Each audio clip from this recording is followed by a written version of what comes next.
I really don't want to read this one. This is my very first creepypasta I've written. It's called My Breakfast.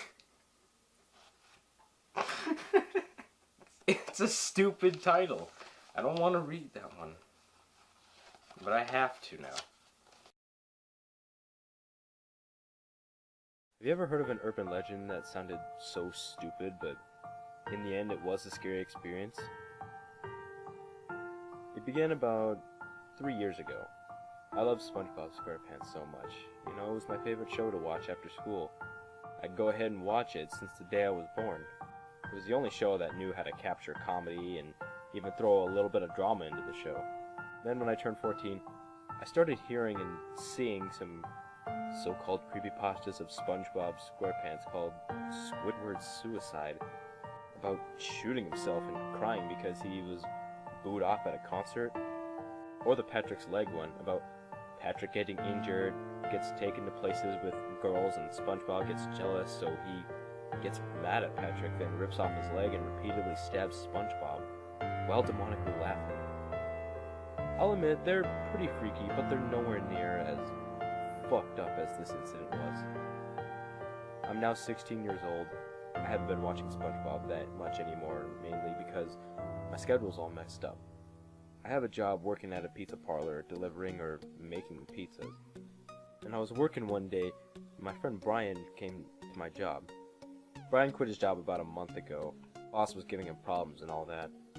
We've been friends for a long time. He loves SpongeBob too. He claims to have seen a real episode of Squidward's Suicide or Patrick's Leg at 1 a.m. Of course I didn't believe it. Brian was always weird, but for some years I thought I could believe him. Wait, what am I saying? That wasn't real. Then it was a lie, finally. But he disregarded it. But he did come to me to say that there's a new show on Nickelodeon. But I came to tell you that on Nick there's a new show. What? I asked. Yeah, it's got the same drawing design as SpongeBob, but it's not taking place underwater. What? I asked. I don't know for sure. Something, I guess, he said while pulling out his wallet. He had to get going back home, so he asked for a pizza to bring back home with him. It was tonight. I was so excited to see something on Nick again. Brian came over to my house to watch it with me. It was only 30 minutes, but I didn't care. I wanted to see it. Something new on Nick. He bought another pizza for my work. It was on. Oh gosh, here we go. The show was called Hunter. Sounds pretty creepy for a Nickelodeon show. Maybe a Halloween special? Nah. Even though last week was Halloween. Late Halloween special? Nah, can't be related like that. The episode was about a man named Rob and his stuff in life. Brushing his teeth, going to work, come back home, and sleeping. Not really anything out of the ordinary. But the strangest things that were going on kept popping up in the show. The first thing was a still image of a skull. I couldn't really tell if it was real, but it was definitely a skull. The next pop-up was the word Hunter, with a dead-looking design, as if it was a Halloween show. I couldn't tell if I was crazy or really seeing this, but it was telling us a message. You leave the show alone and only concentrate on the pop-ups. It said, Skull Hunter.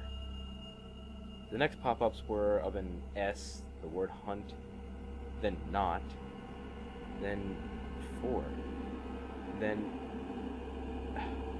I should probably just say the sentence.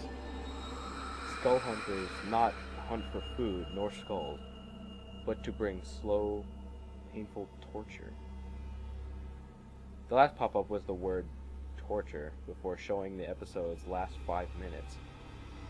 The last 5 minutes of the episode showed Rob walking past a cemetery, and what seemed to be that.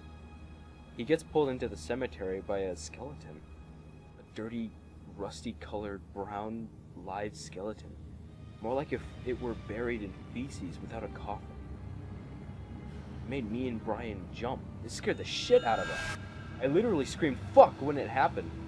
Rob was on his back on the ground, screaming his lungs out. The skeleton gets atop of him and tries to shut him up. Did I mention it was raining and lightning when Rob got pulled in? No. Well, it's obvious how it affects the situation. The scariest thing about the skeleton was that it was grabbing Rob's head, trying to squeeze it like a grape. Rob kept screaming, "Please, please, stop." But no matter how hard Rob tried to struggle, the skeleton never let go. Then the most disturbing thing ever came up on the episode. The skeleton grabbed at his abdomen and pulled his stomach open. Brian then screamed out, "Holy shit!" so loud my ears were about to pop. Rob's stomach then spilled out the food he just ate. "Breakfast," Rob says. Brian and I look at each other for a second before looking back at the TV. The skeleton literally jumped out of my TV. My eyes then saw nothing but static. Turns out I was unconscious for an hour. I woke up on the floor. I wish I didn't, because when I did, I found Brian lying on the floor,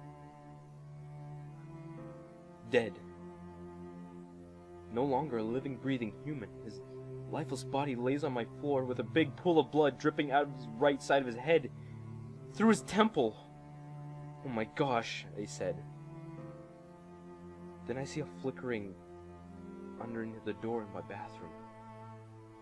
I look outside my window to see if my parents were home, but only my car is in the driveway. I keep a gun in my closet. I grabbed it and loaded it and pointed it at the door. Then slowly, I opened it. It was the fucking skeleton from the show. It jumped right at me before I could shoot it. There's now a hole in my ceiling and my gun is 10 feet away from me. "Why?" I screamed. Demonically it said to me, "You killed me."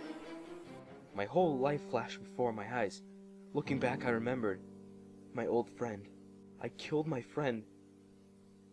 I was 4 when we were playing Army Men. I thought it would be funny to put a tripwire in front of the 4-foot hole in the forest.